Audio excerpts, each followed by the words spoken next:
Have you ever felt like you're doing everything right in your career, but still not getting where you want to go?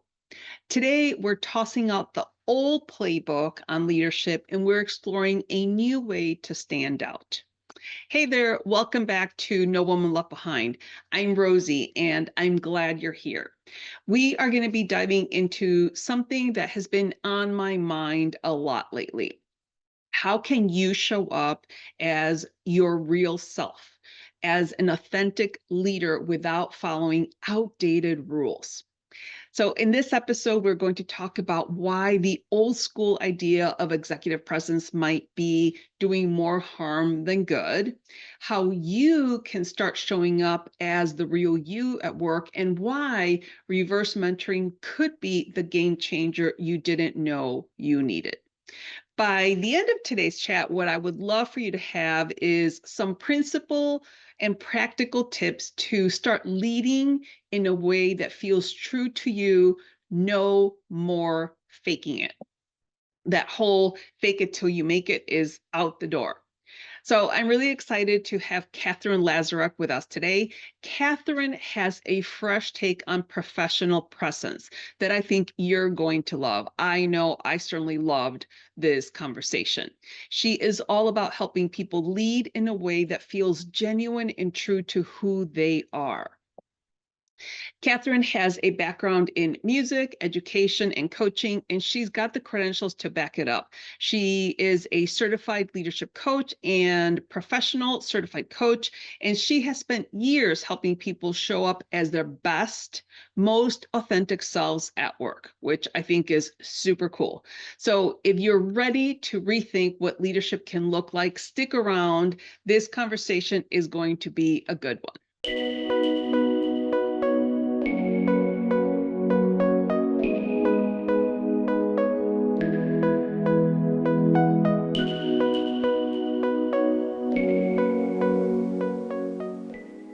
Are you ready to accelerate your career? Whether you're just starting out, making your move up the ladder, or ready to take the fast lane, there's one question you need to ask yourself. Where do I stand? Introducing the Promotion Readiness Quiz.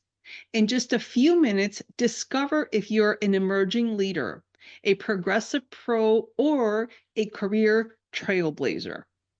Get tailored tips and strategies to help you grow, elevate your skills, and move forward faster. Curious? Take the quiz now and step into the next chapter of your career with confidence. Unlock your potential today. Your career breakthrough starts here. Take the Promotion Readiness Quiz now. Katherine, thank you so much for joining me today. How are you doing? I'm well, and thank you for having me. All right. I'm excited to talk to you or with you about executive presence being dead. That was one of the things that I have heard you say. You have spoken to my Unlock the Leader Within membership, and that was a lovely conversation. But I did hear you say that the old executive presence is dead. So let's start there. What do you mean by that? What I mean by that is the guidelines or rules of executive presence around speaking low and slow, wearing formal clothes, communicating in a certain way, having a certain look about you, behaving in a certain way. All of those somewhat rigid guidelines don't apply at all in today's leadership landscape. That doesn't mean you don't need to pay attention to the way that you're communicating and how you show up.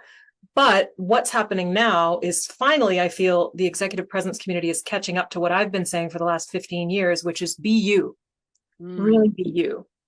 And so it's interesting because if you read some books on executive presence, you'll notice that the rules haven't changed. The books they wrote 30 years ago and the books that are being written today say a lot of the same things.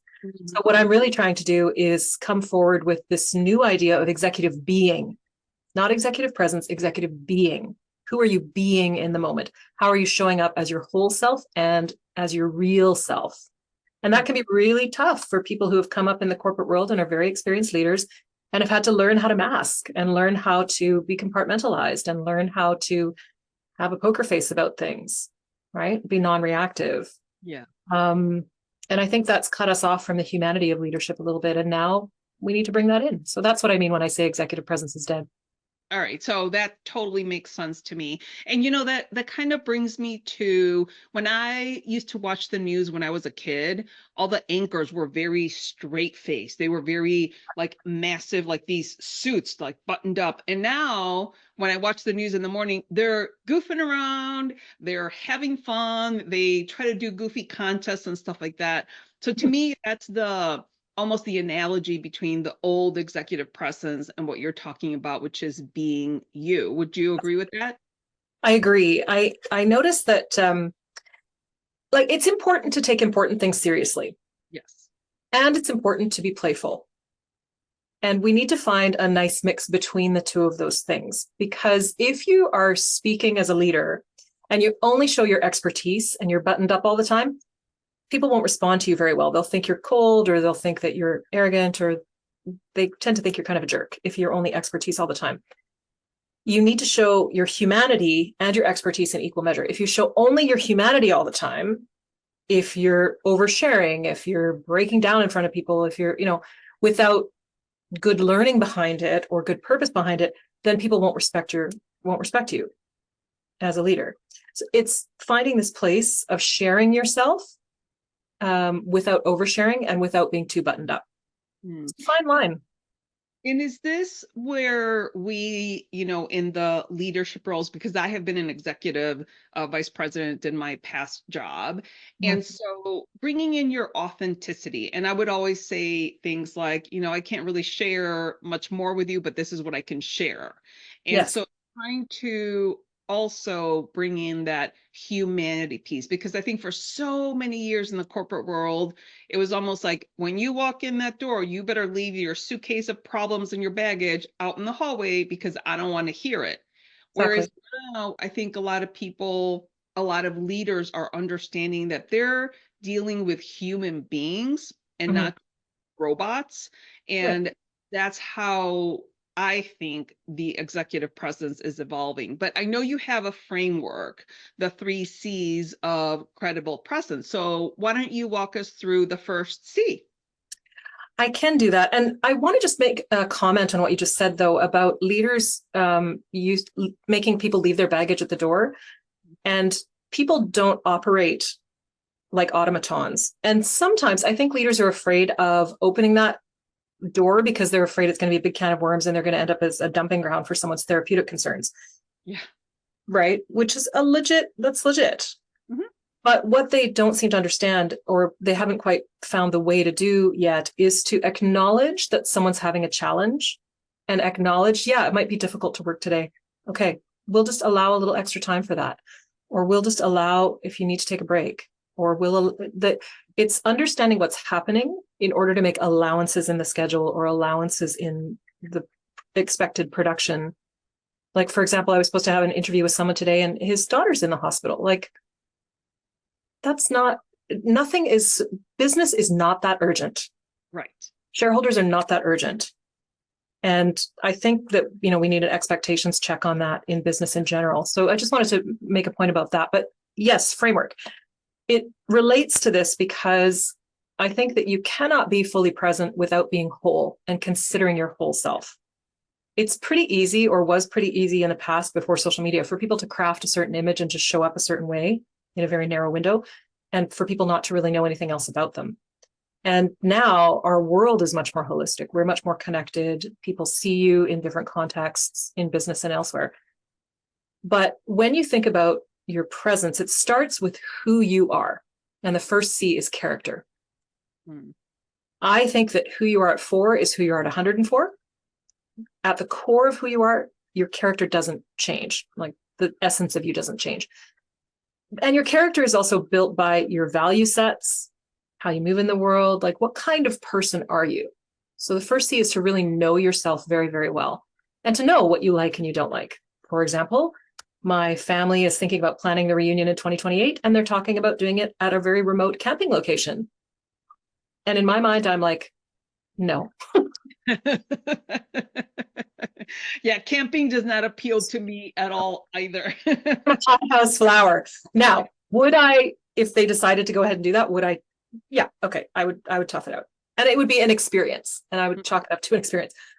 But I know myself well enough to know that that's not something that I want to do. And in leadership, I know myself well enough to know that, I have clients asking me, like, why are you not a CEO? I'm like, I do not want that level of restriction on my life. I don't want that. That's not my journey. So it's this understanding of where you are. And I've had clients in their character pieces where they are really excellent right-hand people. They want to lead, but they don't want to be the one that's fully in charge. They want to be a supporting person. And the character is not only about knowing what you like and don't like, but also knowing what level you like to operate at, right? And understanding those pieces. So that's a bit of a deep dive into who you are. And then once you understand who you are, then you go to the next step, which is congruence. And that is making sure that whatever is on the inside matches whatever's on the outside. So if you say to someone, this is who I am, you look like that, because we are still a visual species. We still make meaning from what we see visually. And it's very kind to help people make those, it's very kind to help people understand you before you say anything. Mm-hmm.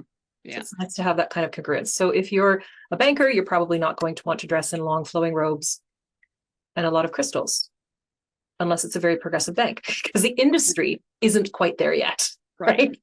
There are definitely leaders who are starting to push the envelope and say, hey, like, we need a little bit more reality and more flexibility in our demeanor. But we still have those old frameworks of, we take someone seriously when they're wearing a suit. Yeah. Because a lot of our frameworks are based on cis white heteropatriarchy, Mm-hmm. the framework we've grown up in. So a lot of our programming is based around, this is what authority looks like, or this is what credibility looks like. So it is important to consider congruence. What do people expect of you? Sort of overlapping with who you are. And then you want to think of, and I was just going to say, congruence can take a lot of different forms too. Like you want to think about, maybe you're not in the right industry if you find yourself being constantly an outlier. Maybe you're not in the right environment to do what it is you love to do. Right. So I started out my career singing in the opera and teaching in elementary school.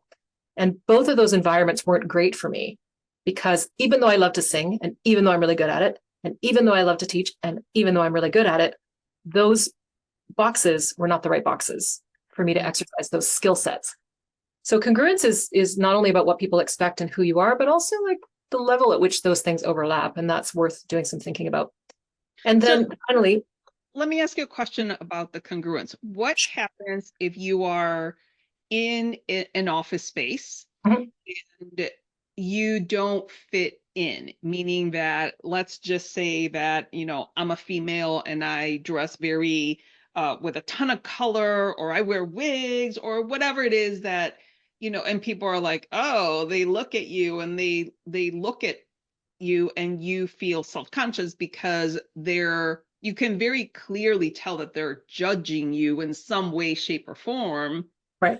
Yet you're still doing an excellent job, but you're not feeling, quote unquote, at home. What happens in those situations? That actually plays right into the third C, which is choice. Got it. Okay. Because I always ask my clients when they're doing something that seems incongruent, I'm like, well, how's that working for you? Are you getting the results you want in the career that you have? Dressing, being the way that you are now? Do you want to shift that? And how much do you want to shift that? Because if someone loves to wear color and they love to be out there and love to wear wigs and nails and things like that, maybe law isn't for them in a big firm. Maybe they need to be an independent practitioner so that they can represent that, yes, wigs and nails and colorful clothes can also be part of law. Mm-hmm. So there's always choice involved in that. And even in the congruence piece is a lot about also not just finding alignment sort of with your soul and what you like and your world. It's also the container that you came here in. Mm-hmm. Whatever container you came here in from my perspective, is the perfect container to do whatever you're meant to do on the planet. And the sooner you make friends with your container, the easier your life is going to roll. Absolutely. And so like for me, that meant that when I was singing the opera, I really wanted to be the third act, like, oh, save me, Prince, I really wanted to be the third act diva, but I am not. I am the naughty chambermaid. I am the sidekick. My body is, I'm short, I'm a little bit round, I'm kind of funny. I'm not that sort of conventional, tall, gorgeous. That's not who I am. And Mhm. so I am perfectly designed to be a really good comic relief sidekick. Mm. I'm really well designed to be the shit disturber, frankly. Like my favorite role to play when I was singing the opera was Despina, who is a chambermaid in Così fan tutte. And she's the one like stirring the pot. She's the one getting the girls to go along with something. And she's the one who's like, that's a perfect role for me. But I suffered because I really wanted to be this other thing that is not who I am. So once I got clear on actually, this is who I am, now everything since then has been crafted in my life to fit that. And it feels good. So I Mhm. think what you said earlier was interesting. It's like, well, I feel self-conscious and I don't feel good. Well, that's a cue for you to make a change of some kind. And then you choose, how much do I want to buy into the rules and guidelines around me? Like, for example, I have clients who, whenever I'm doing the image part of the work with them, everybody has a certain colors that look better on them than others, that make them look better, right? That's just fact, right? We all have different coloring. We all have different colors that resonate with us better. And some of my clients really love to be purists about it. They love to stick with it because they feel amazing. And color does have resonance and it does make you feel things. And some of my clients are like, I really don't want to be restricted by that. I'd like to look at ways to wear more colors, different kinds of things. And I'm like, great. So I'll show you the effect of what those colors look like on you and you can make a decision. Okay, Mm. no, this isn't my best color, but I really love this style. Or I know this isn't my best color, but I really want to do this with it. It depends, right? In my experience, the more congruence you can get with your body shape and your coloring and things, the better you will feel, but not always. And so this is where that nuance of choice comes in that we don't often pay enough attention to. And I think sometimes people get stuck in jobs or they're in jobs where they think they don't have a choice and they Right. give away their personal power around it. And that's kind of sad because we always have a choice. Yes, I love it. Imagine a space where your career aspirations are supported by a community that truly understands your journey. A space designed for women like you, ready to elevate their careers. Our monthly membership isn't just about career advancement. It's about growing confidence, gaining clarity, and building lasting connections. From expert training and monthly workshops to a custom career roadmap, everything you need to climb higher is within reach. Join a supportive community where group coaching and networking turn your professional goals into achievable milestones. Celebrate your wins, big and small, with a network of women who are as invested in your success as you are. Are you ready to unlock the leader within? Join us and let's be brave, be bold, and take action together. Yes, I love it. And it's amazing when you put on like a jacket or something and it fits perfectly. You're like, oh, I feel Oh, like $1 million in this thing. yes. But then sometimes you put on a sweater and you're just like feel frumpy and I'm like, oh, I don't like this. So I've been doing a Marie Kondo, and when I put something on and I feel like, ew, I don't really like this, I'm like, oh, Goodwill. Done. Got done. Life uh, is too short to have things in your closet that make you feel bad. Life is yes. too short to have a job that makes you feel bad. It's too short. And I love this because it kind of goes into that. And let me ask you this, is the congruence the same as authenticity? Like, how are those two different, do you think? I think it is related to authenticity. It could be under the umbrella of authenticity, but the congruence piece is more about alignment. So with character, 100% authenticity. Who Mm. are you when nobody's looking? Right. And then in the congruence piece, you take into account your industry and your like the other external factors, the environment that you grew up in or the environment that you're currently in. Like what you might wear in New York is different than what you would wear here in Vancouver. Vancouver is a super casual city. It's not that you're not authentic. It's only that if you think of yourself as a piece of stereo equipment, you turn the volume up or turn the volume down, right?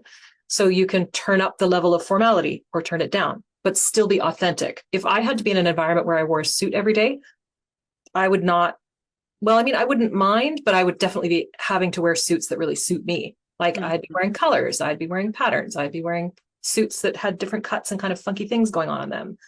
You know, if I had to be in an environment where I had to wear a very conservative navy suit every day, something in me would die. My Mm, soul would be damaged a little yeah. bit by having to be in that kind of environment. So that's why I don't seek out those kinds of jobs. Yeah. It's so funny because I tend to, so my daughter, she's 23 years old. She's my stylist.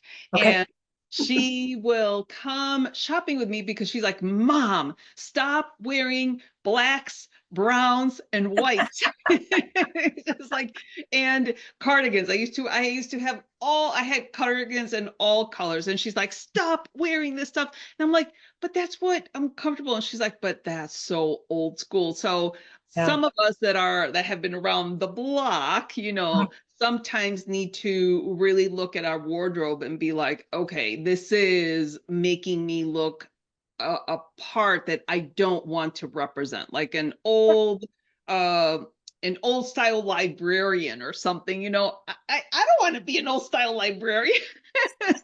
So, Yeah. not that there's anything not wrong with Oh, librarians, but you know what I mean. It's like that. yeah. Sometimes we get stuck in our standard like go to type clothing. So I think it's really important to have someone like you that can help us with that executive presence. And I really like to, when I think of executive presence, I always like to think of it as leadership magnetism, because you're trying to really be a magnet and bring in those people into your stratosphere that are really going to help you become the person that you're trying to become. So that's how I always explain it to my clients and my members. But we also can learn from younger people, right? So, which brings me to, what can you tell us about that reverse mentoring? Right. So I often say to people, if you don't have a mentor under 30, you're missing out on the zeitgeist. Mm, Because I think what happens for people that are over 40, particularly, and people that are over 50, I'm over 50 now, people that are over 50, we become irrelevant really quickly. And we don't adapt our leadership practices to accommodate the mindset of newer people coming in. It's one of the most common things, you hear out in the press or whatever, young people don't want to work. And I always say, no, for you, they don't want to work for you because of the way that you're forcing them to show up, which is ridiculous. Like the 8-hour day, gone. It's gone, right? It's over. There's enough proof to show that outcomes can be achieved remotely. We're starting to find the balance of where we need the connection and the face-to-face time with the remote, because it is still true that the face-to-face connection gives you a complete picture of somebody in a way that digital just can't do. sure. There's that. So we're finding the balance of that. But the idea that someone's going to come to an office from 9 to 5 and they're going to be there and they're going to produce, that's not how it is anymore. And that flexibility is actually a really good thing for experienced leaders to adopt. Hmm. And It's interesting hard. because, I'm sorry to interrupt. It's interesting Oh, because I know that, uh, so I was talking to an individual who's older than I am, mhm. and they were saying kind of the same thing you were saying. Oh my gosh, these young people don't want to work. And I was like, but they don't work according to your values. They work Exactly. according to their values, Yeah. because you can't expect that you're, nearing retirement age to Mhm. have the same thoughts and ideas and values as a 23-year-old or 25-year-old or whatever. Right. So you're making them wrong according to your values. Right. So Yeah. it's so funny that we're saying, and I've heard this again many different places. Oh, the millennials, they're so entitled and they're lazy, but they're not. And No, that, I think, is so interesting, right? It's I think crazy. so. Yeah. It's kind of funny. I think the other thing I think that's an issue is people are saying things based on their experience. So the advice that people are offering is not applicable, literally not applicable to someone in Gen Z or Gen Alpha or even some millennials. Like the millennials are like, what, 30 years old now? 30, Yeah, I 40, think something they're like that. older. I think they're like late 30s. That's right. So the advice that someone's giving about career, like, for example, wear a suit, speak this way, suck it up, come to work, it literally does not apply in their experience of the workplace. And I think the reverse mentoring comes in is when experienced leaders actually stop to listen and get curious about what is your experience in work and what is it that you value. Because I've met some stellar 20 somethings that honestly have done more, either their parents must have done a great job of providing an environment for them to be really curious and have a good self-inquiry and good work ethic all at the same time.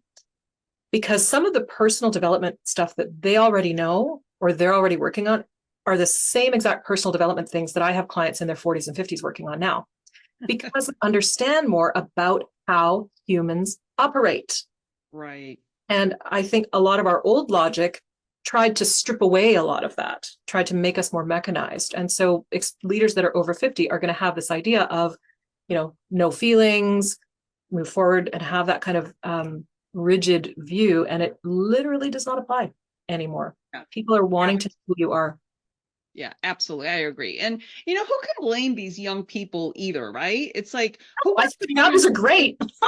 40 to 60 to, lawyers and doctors, like 80 hours a week? It's like, how No, can you even physically that's work? crazy. It is crazy.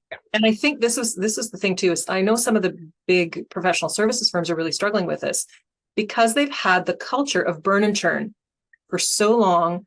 Oh, well, if you can't make it, then you're not tough enough. And I'm like, who needs to be that tough? Right. Come on. Nobody, that is not a healthy way to live. And so I actually think that some of the values that are coming up behind us are way healthier than our values were about this 60, 80-hour work week. That's crazy, because then you see the effect of it, right? So if we had really hardworking parents or we were really hardworking parents, then you see the sort of effect of like emotional neglect on Mm-hmm. that are now having, they're my age or whatever, that are having to reparent themselves because it's like, oh, we missed this whole part of our development because our parents believed that they needed to do this, Right. right? That they needed to provide the physical needs, which is great. Nothing wrong with that. But I think, we're layering some better things on top now. And I feel like sometimes our experienced leaders are missing out that actually, oh, this might actually be a better way to operate. Right. Well, Right. I think in the maybe late 70s, early 80s, the latchkey kids kind of started Totally. coming Oh, out. yeah. Yeah. And it's so interesting because we kind of went from this like old generation, like when my grandparents were born, it's like kids are, to be silent and, Mhm. not be heard from. And now the pendulum has, shifted so far to the helicopter parenting and the parent Mhm. just doing everything for the Yeah. kids, Healthy. which is also not good because to your point that those young people that you had experience with, if we as parents don't allow our young kids, especially our young girls, to Mhm. have that critical thinking, Yeah. then that's when they kind of go into high school, college, and even the workforce with that lack of confidence and that lack of knowing what they think about something so that they can start building that confidence. And That's right. that all kind of goes into this leadership magnetism or executive presence and or I should say executive authenticity, because then you don't let them make the decisions, start becoming informing that person. So it's really important for everybody to, especially as parents, understand that you don't have to do everything for your kid. They can And you do shouldn't. for themselves, right? Yeah. Yeah. Age appropriate choice, age appropriate power is excellent. This is why I think the Montessori school system is highly valuable, because I follow a number of different people on social media, but I'm on TikTok because the micro learning on that site is amazing. Mhm. And one parenting person that I follow, who in particular, who shows her journey with her children. And an example is they're cooking in the kitchen. They have their own little, their own little kid-sized kitchen, and they're doing some cooking in it. And the cabinet got moved and a glass broke. And then there's all these people in the comments saying, "Oh, well, why would you give glass to a child?" And she came back and said, "Because kids need to know that sometimes things break and sometimes things are fragile and they need a different kind of level of care. And then when it breaks, this is what you do to stay safe and clean it up." Like, it's such common sense. Right. And so there's this practical element of that, but then and so for any age, right? Any age, teenagers, it's like, what's appropriate, developmentally appropriate for a teenager to be able to do? What kind of choices are they able to make? Where do they need the benefit of your frontal cortex to co-regulate them, right? Where do they need the benefit of and kids and people need emotional regulation. So Mm-hmm. how can you be the person who is setting the temperature, not the person who's just reacting, right? How can you be centered and you be regulated so that you can help the other people, whether it's your children or your people that are reporting to you or your managers, be like, hey, okay, we're going to move through this world calmly. That's how we're going to do it instead of chaotically, right? And I think that that's a big piece. You shouldn't be doing everything for people, and because people are, well, in your world, in your work world, they're adults, right? And in your parenting world, it's age appropriate. Your kids don't need to do it's you're doing your children a disservice when you overparent them in that way.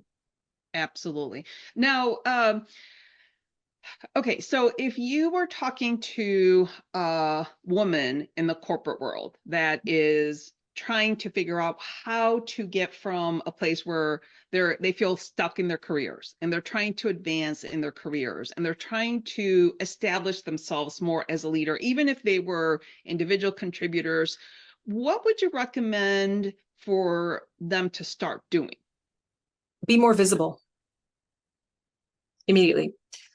Learn how. So one of the things that I work on with clients, actually, I'm thinking of maybe doing a little course on this, Carl, articulate your value. Because what I find sometimes, you might find this with your clients as well, is it's hard for women in particular to speak about what they're doing. Yes. Like if you didn't speak about it and you're not sharing what you're doing, people don't think you're doing anything, right? So visibility is very important, which means when you're working remote, you need to show up, have your camera on, and speak up, whether you're remote or in person. If you're in person, dress, go to the office, talk to people, and share about your work. And I think one of the biggest, most important things that women in particular don't do is they don't tie a hard ROI to the work that they're doing. Mm-hmm. So even on resumes and stuff, I see it when I'm working with clients where it's like, oh, I was responsible for this. Well, so who cares? Nobody cares. Like, yes, you were responsible for it, but what did you do with that responsibility? Exactly. So for example, with one of my clients who was in finance, she was a senior manager and she wanted to become a director of finance. So we worked on her sound bites and we worked on her resume to reflect, oh, as a senior manager, I was responsible for month end close. We reduced the month end close time from 2 weeks to 5 days, or 5 days to 3. I forget what her exact stat was, but a very specific stat, saving the company X amount of dollars. Mm. Right? Yes. And being very specific about what it is you're working on and the accomplishments that you're doing along the way, and like keeping your bosses informed of what it is that you're doing. Visibility, massive. Yeah. Okay, that's perfect, because without visibility, I mean, you could be working really hard and it may be that your manager does know what you're doing, but if you can't, to your point, if you can't quantify it, and then if you're not able to show them how you've contributed to the bottom line, when it comes to raises, they're not going to think of it because you didn't take the time to put all those numbers together or meet with your manager and say, hey, listen, I worked on all these projects, but these are my 5 big accomplishments, and kind of almost make it a point to make them aware of what you're doing, because they're not going to remember. No. And it's also, I think sometimes I've experienced with clients, and I sometimes feel this myself, a little bit of resistance to adapting our way of communicating to our manager. And what I mean by that is, like, you should just know. Well, you should know what I'm doing. But that's like in a relationship when you say to your partner, well, you should just know. Nobody's a mind reader. And it was interesting because with one specific client, she's a director, was looking to go to VP, and she's reporting to a VP. And the man that she was reporting to is an incredibly linear thinker. And she can do linear thinking, and she's got a great business mind, and she makes great business cases. But in their one-to-ones, as she was describing the situation to me and frankly complaining about it, which is fair. Sometimes I listen to my clients complain about situations. I had to say to her, you're complaining about, you're not giving him what he wants. Just give him what he wants. Go in with an agenda. Go in with your highlights. Go in with your business case for what you think should be done next. Make his life easy. Mm-hmm. And that will be helpful. And so we had to talk through her emotional reaction to that and her resistance to that. And there was, there's always a little bit of projection going on. I find if someone's got a really strong reaction to something, there's either projection or you're tying it to a historical context. A lot of people often have trouble talking to figures of authority because for whatever reason they were criticized as kids. And so sometimes there's emotional stuff caught up in that. Sure. That's a really great thing to unpack. Therapy, huge fan of therapy for that. Yeah. But it's this idea of if you're experiencing resistance to something, that's the place to look and go, oh, what's actually going on here? Mm-hmm. And sometimes we need to adapt. And again, going back to that choice piece in the credible leadership, you can choose. If you don't want to adapt, then you have to accept the results that you get, or you find another environment where they understand you a little bit better. Exactly. It kind of brings a little bit of a tangent thought for me. So obviously I'm a podcast host because you're on the No Woman Left Behind podcast. Yeah. And I'm on this, and I think you and I found each other through Podmatch. We did. And Podmatch is kind of like this dating of podcasting, right? And so I have a lot of people, and now I just had my 100th plus episode. So I'm really excited about that. But now a lot of people are applying to be guests on my podcast. And it's funny because sometimes people like yourself, you're very well prepared. You send me a nice message as to why you would be a good fit and all that stuff. And then other people send me literally a line says, "Can I please be on your podcast?" And for those people that are listening, I delete those because I am not going to do your work for you. That's so right. I'm tying it to what you just said, that if I'm the manager, I am not going to manage your career for you. That's You right. are responsible to manage your career. So if you want me to pay attention, come prepared.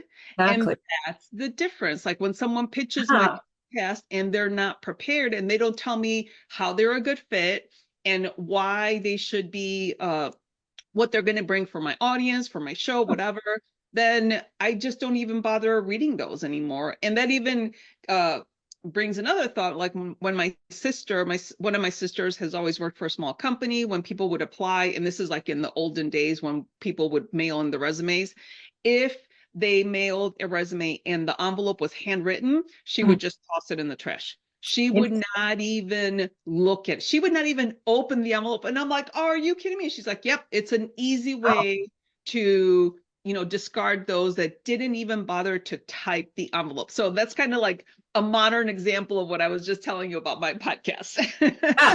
It's super interesting. I have two thoughts about that. I have kind of two conflicting thoughts because one, it doesn't take a lot of effort to listen to somebody, listen to a little bit of somebody's podcast. Do I like this person? Is this the vibe? Why do I think it doesn't take a lot of effort to do that. So like when it's a little bit like when someone says, "Can I be on your podcast?" It's a little bit like an employee going into a manager and saying, "I'm ready for a raise." It's like, well, show me what you've done. Exactly. Right? Tell me why you think what's in it for me, right? What's in it for me? That's an important thing to consider.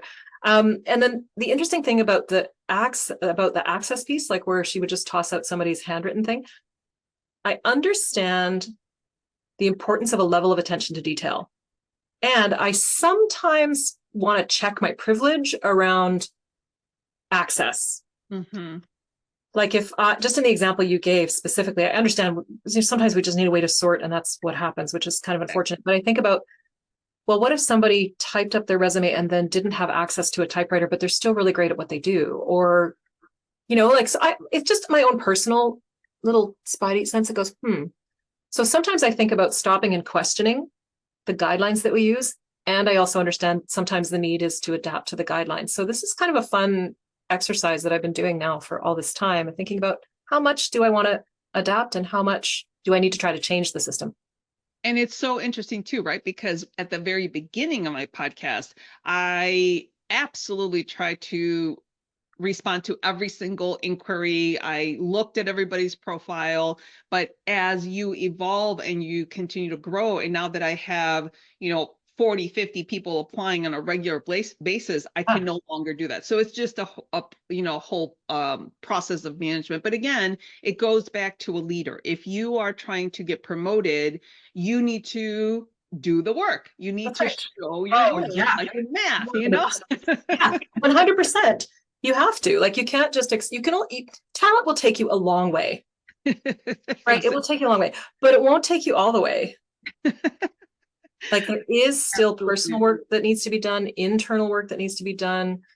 I think the most, I don't know if it's heartbreaking, but there's a thing that I see where I see like VP, SVP, RVP, C-suite, like high level people where they get to a level of sort of external achievement and they still don't feel good about themselves. And I'm like, oh my God, honey, like Uh, we got to do the personal work because I'm a huge believer in alignment all the way down the line yeah. and in the congruence all the way down the line, which means that if I have something external manifesting that it's manifested because I've done some of the work, but if it's not, doesn't feel good internally, then what are we doing here? Right. Like, did you just do it because you were expected to do it? Did you just become a radiologist because your parents wanted you to? Mhm. Like, what do you really want to be doing? And I think that's why I feel like my work is a little bit like soul work, Oh gosh, absolutely. where it's like, let's get down to the nitty gritty of who you really are and how you really want to show up, because then you can do the work you're meant to do in the world. You're not going to be able to do it if you don't get right with who you are. Okay, so I have one last kind of scenario that I wanted to run by you because obviously in the corporate world, we're all about results, and when I was like an individual contributor early on in my career, a manager would kind of walk by the halls and more, better, faster, and they're obviously kind of kidding, but kind of not because they wanted you to do more, they wanted you to do better, and they wanted you to produce the work faster. Mhm. But now, because especially in large corporations, they are beholden to the stockholders.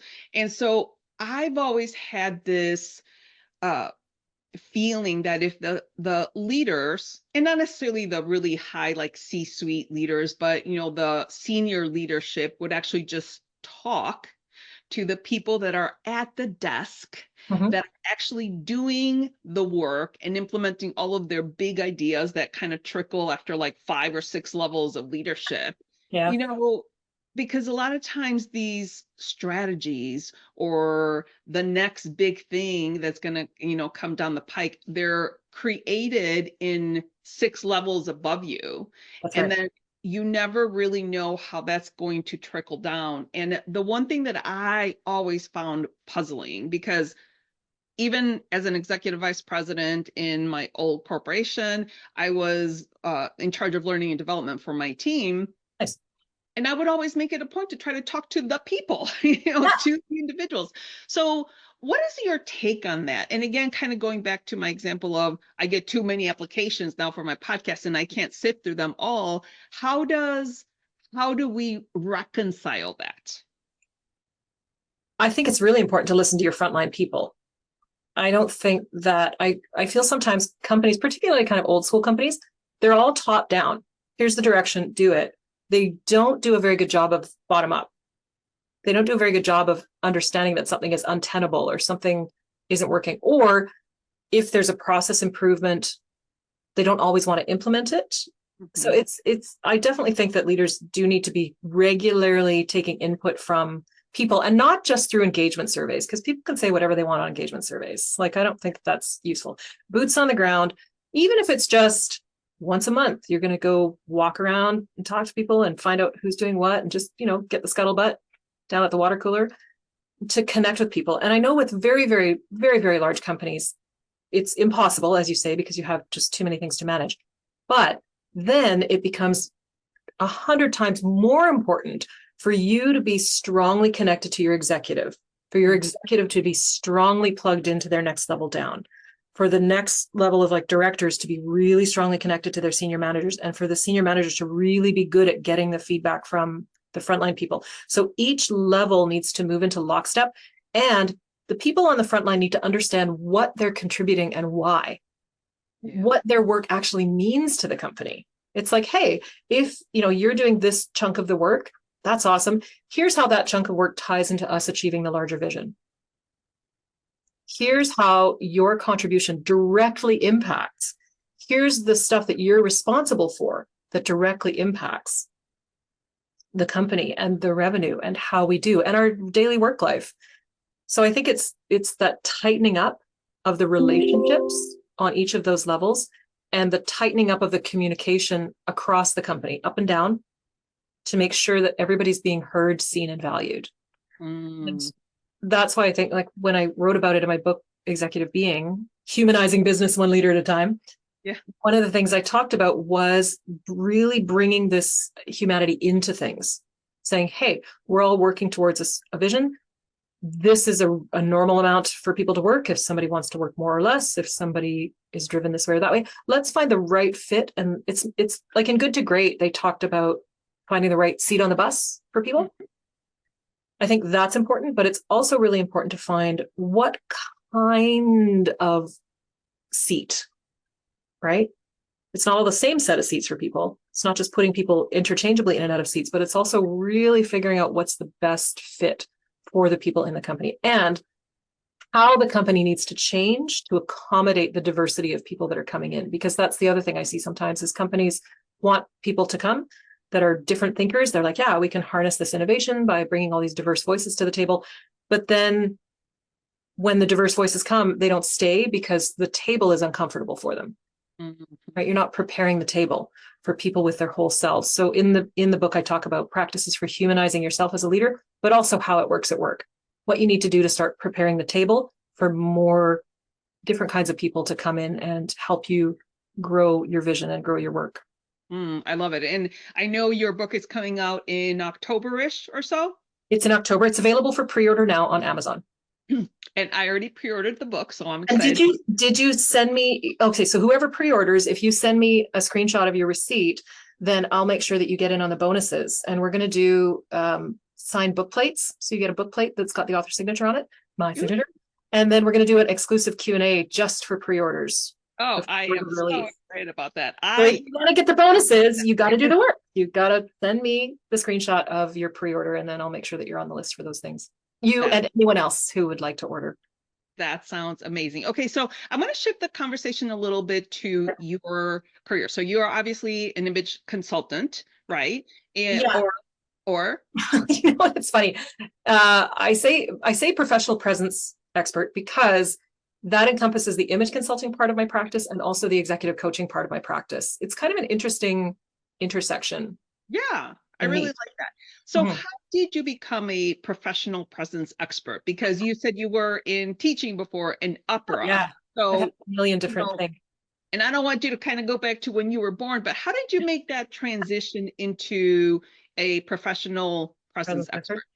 All right, so I graduated university and I did my I got my degrees in education and music, and I was singing in the opera and teaching elementary music in the public school. So I'm doing that and I'm freelancing, and the farther along I get in those careers, the less I like them because they're all quite small box careers. Not a very small box person. Had a lung tumor to figure out that I was getting suffocated. Very scary. And so I went on medical leave and then I quit. And 6 months later, the tumor was gone and I had a job doing corporate training at PricewaterhouseCoopers, which is one of the 5 big professional services firms in the world. And in the in-between time, while I was working on my health and making sure that I was fine, I was working with a coach, and he basically gave me the whole, he's kind of an alpha male dude. And he's like, hey, what do you want to be when you grow up, little lady? Oh, gosh. I know. It's so funny because today I would look at him and be like, you're fired. Right. Don't speak to me like that. However, at the time I just laughed, and, he is who he is. And I had a vision, this weird vision. It was the first company, ICU in a circle, Times New Roman font, silver lettering, purple background, image consulting. And the first tagline I ever used, which was intensive care for your image. And then I just started to laugh. I'm like, oh my God, that's so silly. And then not even a real job. And he goes, no, it's a real job. You could do that job. And because there's no regulation in the industry at all, like you could hang your shingle out tomorrow and say I'm an image consultant and nobody would blink because zero regulation. So I thought, okay, well, I look all right. I've read some books. I'll get a website and some business cards and start practicing. So that's what I did. However, I don't recommend that approach now. Please, anyone who's listening who wants to think about getting into image consulting or styling, get some training. Yeah. And the reason for that is because image is such a deeply personal, deeply psychological thing that you can do a lot of damage if you are not highly aware and sensitive to the things that you're saying and the impact that they have on the people that you're saying them to. Yeah. Speaking from experience, right? There were a couple missteps early in my career where I'm like, oh my God, like that's not my intended outcome at all. There's a piece in there you really need to be aware of. But that was then, this is now. That's what I did. When my job ended at PricewaterhouseCoopers in the recession, I'm like, great, this is a great time to start a full-time image consulting business. My husband told me a couple of years ago, he goes, when you said you were starting an image consulting business in the recession, I thought you were crazy, but I didn't say anything. And I'm like, good husband.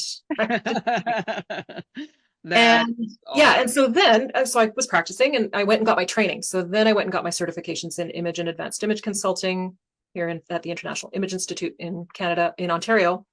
And then Karen, who runs that company, she liked me. So I interned with her and then she really liked me. So she made me her Western Canada image trainer. So for the first early part of my practice, I was practicing, but also teaching consultants how to be consultants because of all my education background, all my corporate training background. I had that already. So she let me do that, which was great. And then the further up the chain my clients got, they said, we want you to come and work with our executive teams, but we're tired of explaining to the people that write the checks that you're not really an image consultant. Right.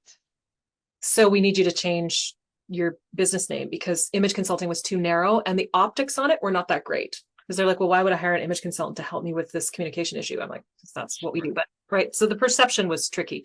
So then I changed to Lazaruk Consulting and now I can do what I like. I'm not bound by any buzzwords or any particular narrowing of any field. Yeah. So I'm doing all kinds of things.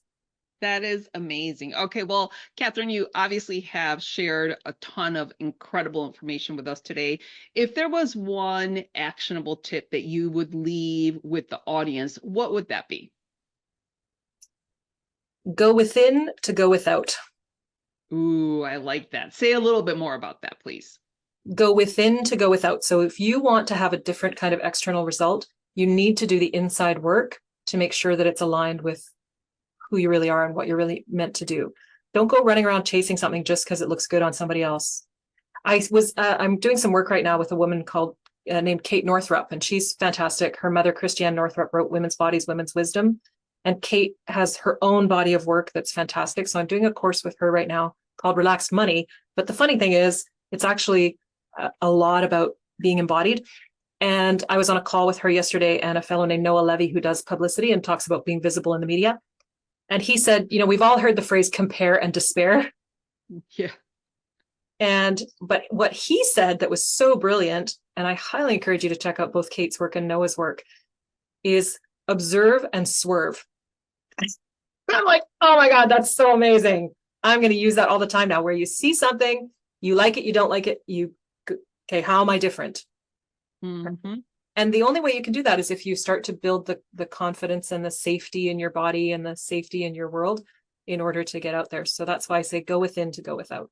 I love that. I know a little bit about that only because I've been doing a lot of meditating over the last, few months and, just kind of thinking about the energy centers and trying to clear them up and clearing the inner wounds because we're all behaving as adults, the little wounded kids or children that we were, when we were 5 years old. It's like, but you're absolutely right. So I love that tip. Well, Katherine, this again has been a wonderful conversation.